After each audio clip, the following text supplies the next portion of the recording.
Hi, I'm Tian, a PhD candidate at University of Auckland, New Zealand. If you ask me today whether I'd choose New Zealand again for my PhD, knowing everything I know now, the answer is still yes. Let me tell you why. I did my undergraduate at a fairly average university in China, not a top tier one. I studied educational technology. For my master's, my supervisor happened to be the dean of the AI school.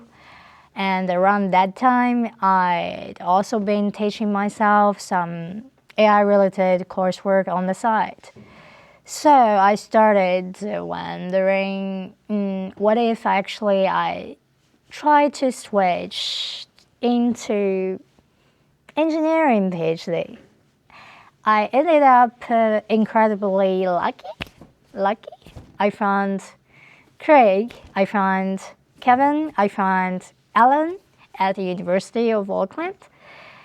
And honestly, the growth I've had here as a researcher because of them has been huge. Now, why New Zealand especially and not somewhere else? Honestly, my first instinct was the UK or Hong Kong. I have family and friends there. So it feels like a safe, convenient choice, but the UK was just too expensive. Yeah, and Hong Kong for roughly the same cost. I didn't love this lifestyle. It's intensely competitive. The pace is relentless, and with my academic background, not being from a top school, I didn't feel like I had much of an edge there either. New Zealand was more affordable, and on the more personal level, I always loved the outdoors and nature. I liked the idea of a slower pace, lying on the grass in the sun, walking by the beach, and just letting my brain rest a little bit. Before I came here, I genuinely pictured this almost a retirement lifestyle for myself.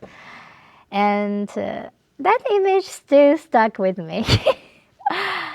I was also lucky enough to receive a China Scholarship Council funded place.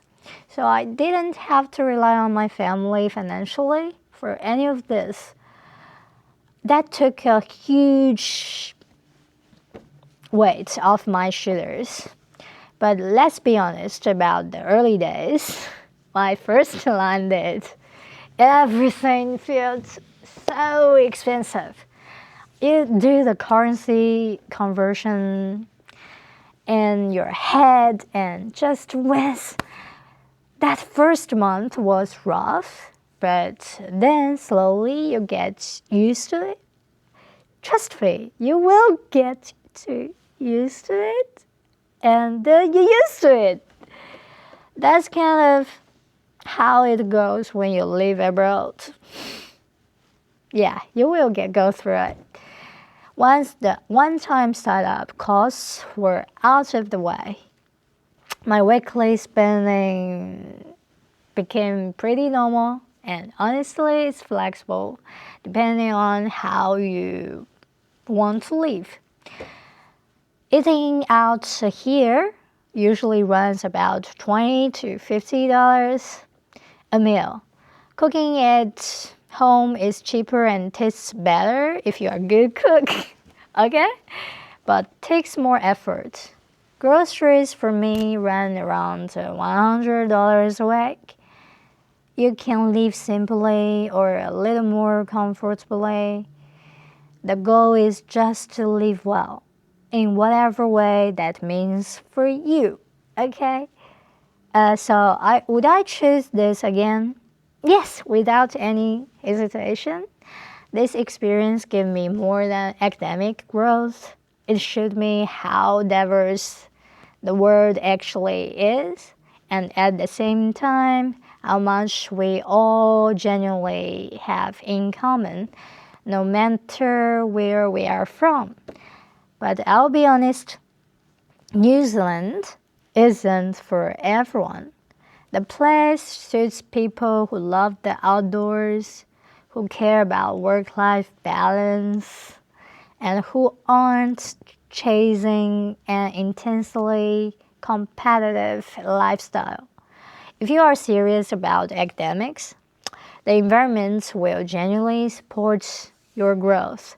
But if what you are chasing is money, money, this might not be the right fit for you. If you are thinking about PhD abroad, let me know in the comments what's holding you back. I'm happy to talk more about it. Thank you. See you next time. Bye.